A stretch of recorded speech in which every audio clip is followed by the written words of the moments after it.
Livro dos Médiuns, parte 2ª, capítulo 28, Charlatanismo e Trapaça. Item 315. De todos os fenômenos espíritas, os que mais se prestam à fraude são os fenômenos físicos. Por motivos que é útil considerar primeiramente, porque impressionando mais aos olhos do que a inteligência, são os que o ilusionismo pode mais facilmente imitar. Em segundo lugar, aguçando mais do que os outros a curiosidade, são mais próprios para atraírem a multidão e, consequentemente, mais produtivos. Sob esse duplo ponto de vista, os charlatões têm, portanto, todo o interesse em simular essas espécies de manifestações. Os espectadores, na sua maioria estranhos à ciência, vão geralmente procurar nisso antes uma distração do que uma instrução séria. E sabe-se que sempre se paga melhor aquele que distrai do que aquele que instrui. Mas, a parte disso, há um outro aspecto conclusivo. Se o ilusionista pode imitar efeitos materiais, para os quais apenas é preciso a destreza, não conhecemos até o momento presente o dom da improvisação, que requer uma dose de inteligência pouco comum, nem o de produzir as belas e sublimes mensagens, frequentemente tão cheias de elevada ponderação, que os espíritos dão em suas comunicações. Isso nos lembra o fato a seguir. Um homem de letras bastante conhecido veio um dia nos procurar. Disse que era médio escrevente intuitivo, muito bom, e que se colocava à disposição da sociedade espírita.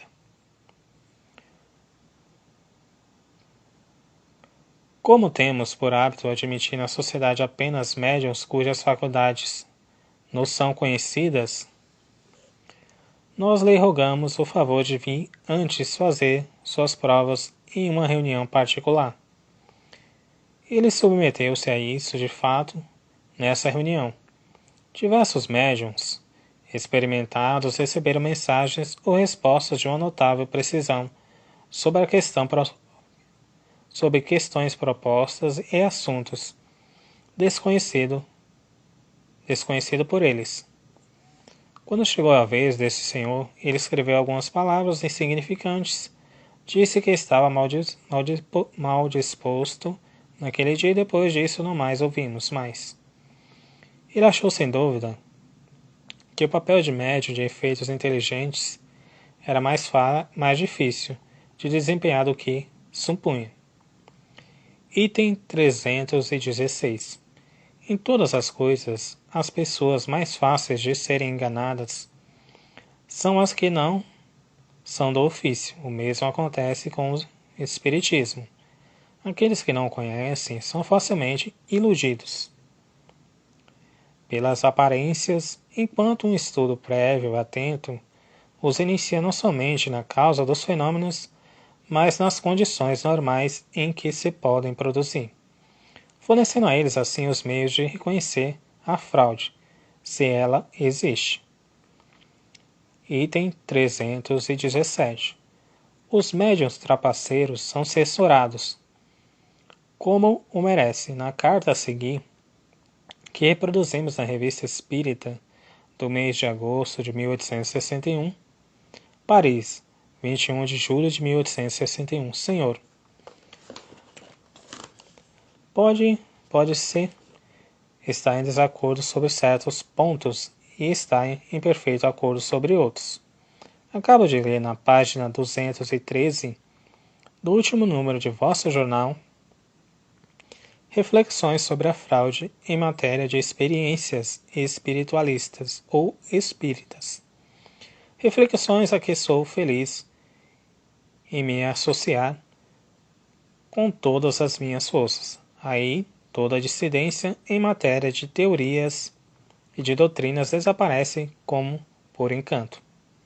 Não sou talvez tão severo quanto vós em relação aos médios, que, sobre uma forma digna e conveniente, aceitam a remuneração como indenização pelo tempo que consagram às experiências frequentemente longas e fadigantes.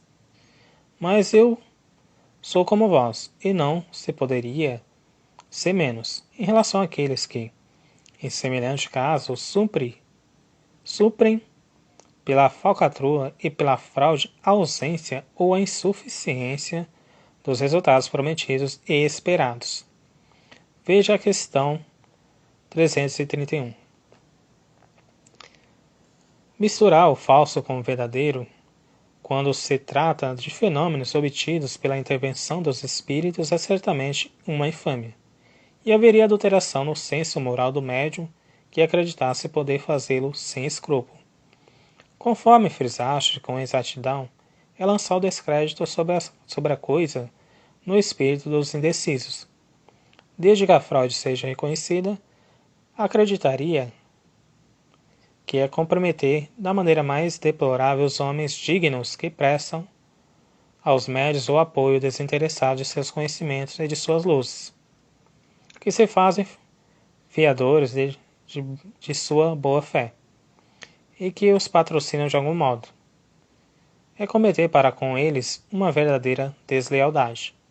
Todo médium que fosse culpado de manobras fraudulentas e fosse apanhado, para me servir de uma expressão pouco trivial, com a boca na botija, merecia ser banido por todos os espiritualistas ou espíritas do mundo, para os quais seria um dever rigoroso desmascará-los ou marcá-los. Se vos convier, Senhor, insira essas poucas linhas em vosso jornal. Elas estão ao vosso serviço. Aceitai, etc. Mateus.